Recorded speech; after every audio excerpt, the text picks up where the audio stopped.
किशोर 106 में एक बार फिर से आप सभी का हार्दिक स्वागत है। तो आज की हमारी कहानी एक ऐसे नाग की कहानी है जो आपके रोंगटे खड़े कर देगा। आप सभी लोगों ने सांप को तो देखा ही होगा, लेकिन कभी ये देखा है कि ये सांप मर के भी वापस जिंदा हो सकता है? या कभी ऐसा सुना है कि वो मर के वापस जिंदा हो सकता है? नहीं ना।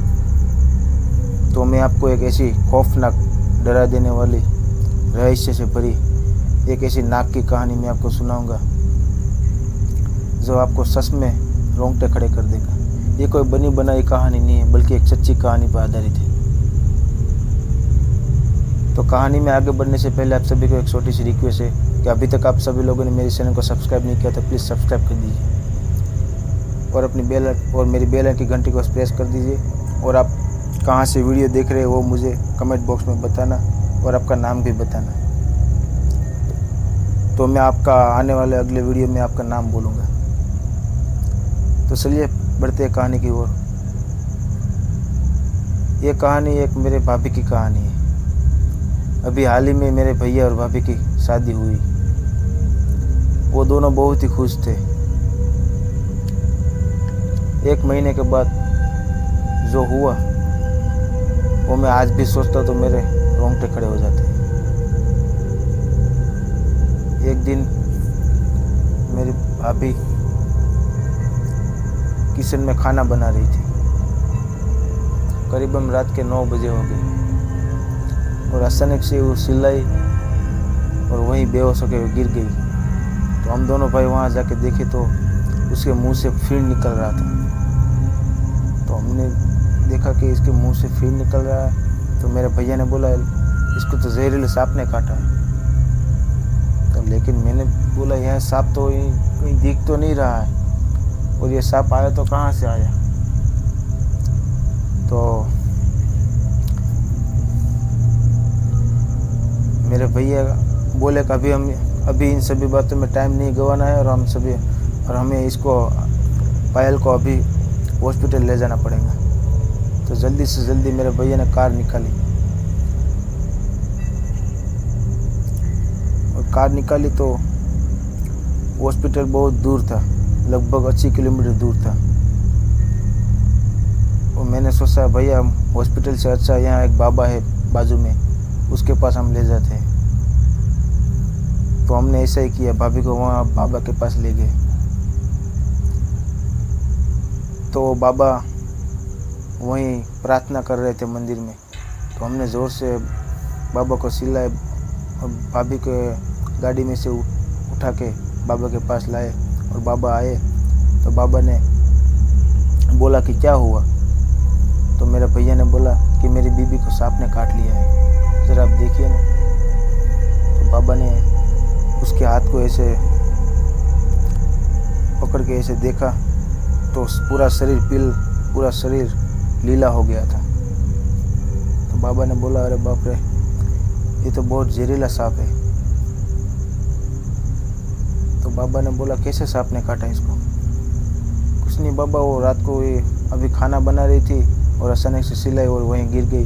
तो हमने देखा तो इसको किसी ने सांप ने काटा। तो बाबा ने पहले तो उसके सर के ऊपर हाथ रखा और मंत्र ऐसे बोले और थोड़ी देर के बाद भाभी को होश आया। और बाबा ने पूछा मेरे भाभी को बाबा ने पूछा कि क्या हुआ था? कुछ नहीं बाबा, अचानक क्यों मैं रोटी बना रही थी और किसी ने मेरे पैर पे ऐसे ज़ोर से काटा।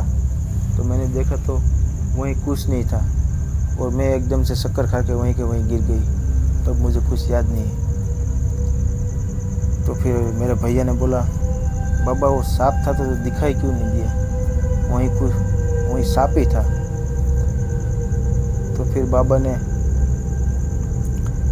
थोड़ी ऐसे प्रार्थना की और देखा तो उसको देखने में ये आया कि बेटे इसके ऊपर तो नाग दोष है।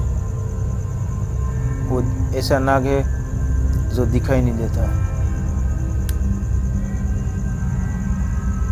तो मेरे भैया ने बोला कि बाबा नाग दोष है, लेकिन कैसे?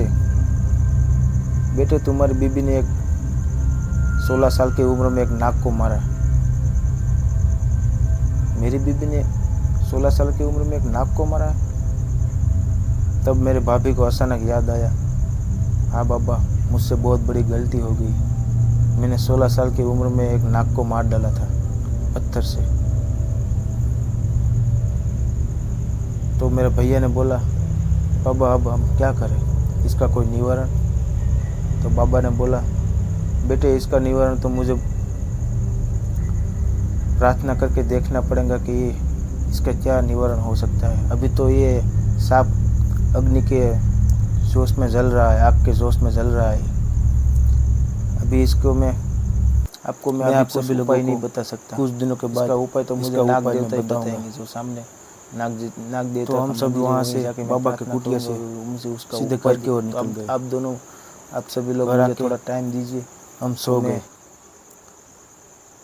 फिर कुछ दिनों के बाद फिर वो पूनम की रात आई और इस बार हमने मेरे भैया ने और सभी लोगों ने, मेरे मम्मी पापा ने एक प्लान बनाया कि अगर वो नाग आता है तो कहाँ से आता है और हमें दिखाई क्यों नहीं देता है। तो हमने मेरे भाभी को बीच में बिठाया और सब आजू बाजू में बैठ गए और सब इंतज़ार करने लगे कि वो नाग कहाँ से आता है।